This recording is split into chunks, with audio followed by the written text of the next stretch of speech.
할렐루야. 2월 13일 목요일 매일 성경 묵상 가이드입니다.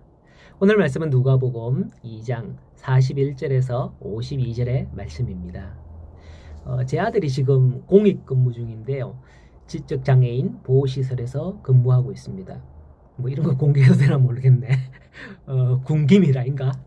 어쨌든 지적장애인 보호시설. 우리는 그런 장애인들을 보고 말도 오느라고 이러니까 바보 취급을 하는데요. 어쩌면 그들은 천재예요. 그림 조각 퍼즐 맞추기 아시죠? 최고의 난이도의 아주 잔잔한 조각들. 그것도 하나만 아니라 세 가지를 섞어놔야 된대. 그 애는 너무 한 가지는 쉬워서 안 맞춘대. 세 가지를 섞어놔도 탁탁탁 구분해서 맞추는데, 그것도 우리는 어때요? 모서리부터 이렇게 맞춰 가야 되잖아요.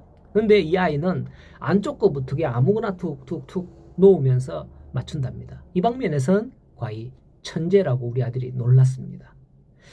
오늘 말씀에서는 예수님께서 지혜와 키가 자라가며 하나님과 사람에게 더욱더 사랑스러워 가시는 12살 때의 모습을 기록하고 있습니다.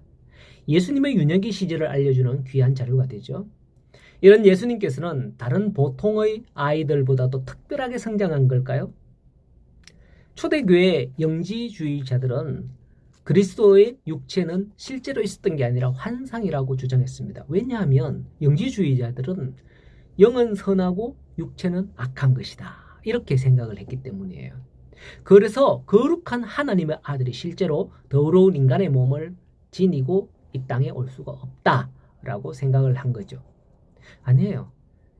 예수님도 유아기 때에 다른 아이들처럼 뛰놀며 아프기도 하고 그렇게 자랐다는 것을 알 수 있죠. 비록 하나님이셨지만은 인간의 연약한 몸을 가지셨다는 것을 아셔야 되는 겁니다. 하나님의 아들로서 성령으로 출생하셨으나 우리와 똑같은 완전한 사람으로 오셨다는 것입니다.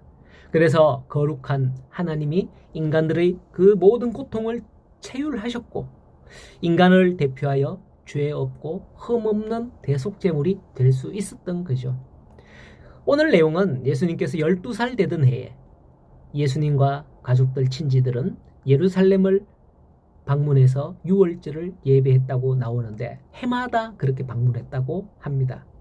말씀의 핵심은 해마다 유월절을 섬겼다 하거나 또 유독 12살 때 예수님을 잃어버렸다가 찾았다 하는 거기에 핵심이 있는 게 아니에요. 핵심은 유월절에 예수님이 예루살렘에 머물러 성전에서 랍비들과 율법에 관해 토론하며 집으로 오는 일도 잊을 정도였다는 거예요.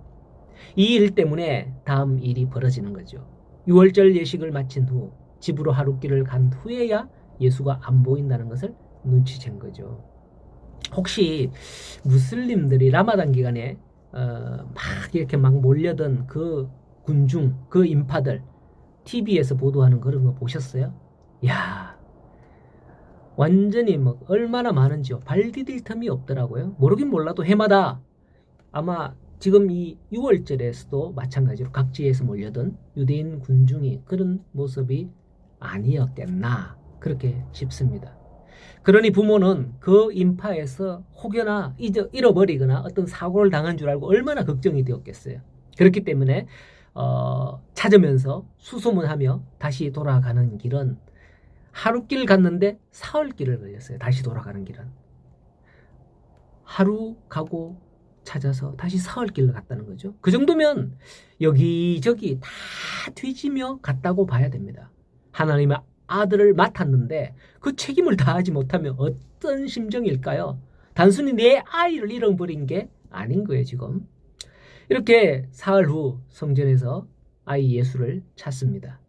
제가 부모였다면 한 대 콱 쥐어받고 싶은 그런 심정일 거예요. 부모는 그때 심령을 기록하고 있습니다.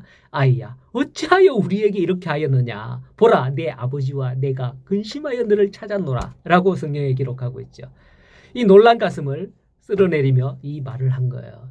그때 예수님께서는 이러시되 어찌하여 나를 찾으셨나이까? 내가 내 아버지 집에 있어야 될 줄을 알지 못하였나이까? 라고 하는 거예요. 우리는 가끔 애 늙으니 라는 말을 하죠. 예수님의 대답이 그런 거예요. 예수님의 대답은 아이가 대답할 그런 말이 아닌 거예요. 그러니 성전에서 선생들과 함께 듣기도 하고 묻기도 하고 듣는 자가 다 그 지혜에 그 대답에 놀랐다라고 말씀하고 있는 거죠. 예수님께서는 30세에 공생애를 시작하셨잖아요. 그러나 본문에서 보면 이처럼 어릴 때부터 자신의 사명을 알고 계셨음을 알 수가 있는 거예요. 본문에 내 아버지 집이라 번역된 헬라어의 원뜻은 내 아버지의 일이라는 뜻이에요. 그래서 어떤 번역본에서는 내가 내 아버지의 일에 열심을 내어야 할 것을 모르셨나이까? 라고 번역되어 있기도 하답니다. 예수님께서는 죄인들을 위해 십자가에서 희생하시는 자신의 대속 사명을 어릴 적부터 이렇게 인식해왔다라는 것을 알 수 있는 거죠. 하지만 부모는 그 말을 듣고 깨닫지 못한 거예요. 앞서 시몬의 예언에서 칼이 네 마음을 찌르듯 하리라는 말도 단순히 아이를 키우면서 뭐 이것저것 뭐 하는 고생하는 이런 뜻인가 뭔지 모르는 거죠. 우리야 뭐 그게 무슨 말인지 이제 후에 예수님이 이런 일을 당하니까 알잖아요. 하지만 당신은 일어나지 않는 일이기에 그 일을 몰라요. 모르지만 마리아는 이 모든 말을 일단은 마음에 두었다라고 합니다. 예수님의 이처럼 어린 시절을 속속들이 다 알고 있는 가족들은 많은 것을 봤을 거예요. 예수님을 키우면서. 그러나 이처럼 깨닫지 못하는 경우가 많은 거죠. 내 아이가 우리 형이 하나님의 아들이라고? 예수님의 형제들은 그렇게 생각 안 했겠어요. 내하고 맨날 뛰어놀면서 이렇게 했는데 이 하나님의 아들이라고?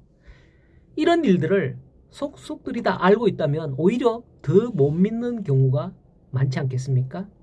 여러분, 어떤 그 목사님에 대해서 하나부터 열까지 다 한다면 어떻습니까? 이런 말을 하죠. 아이고, 내가 그 목사님에 대해 잘 아는데 하면서 폄훼하기 일쑤입니다. 그래서 시끄러운 교회들을 보면 교회 내에서 담임 목사와 동년배쯤에 있는 안수 집사님들이 목사님의 안티가 되는 경우를 많이 봤어요, 저는.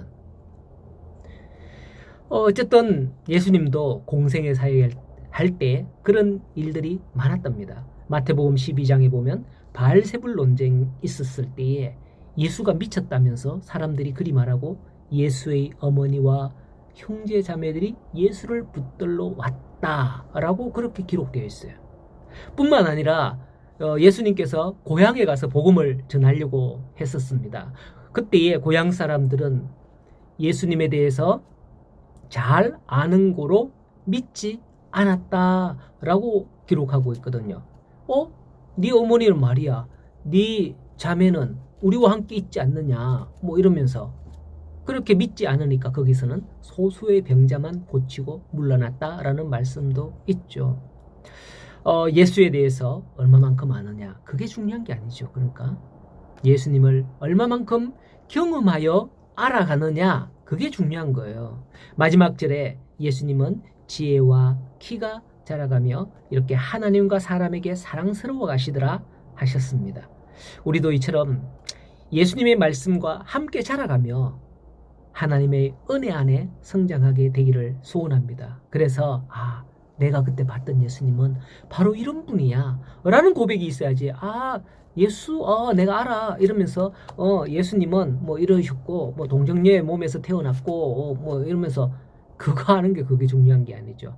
함께 말씀으로 오늘도 여러분들도 자라가면서 말씀으로 살아가면서 여러분들은 살아가면서 하나님의 은혜 안에 여러분들의 믿음이 성장하며 예수 그리스도를 더욱더 알아가는 귀한 하루가 되기를 간절히 소원합니다.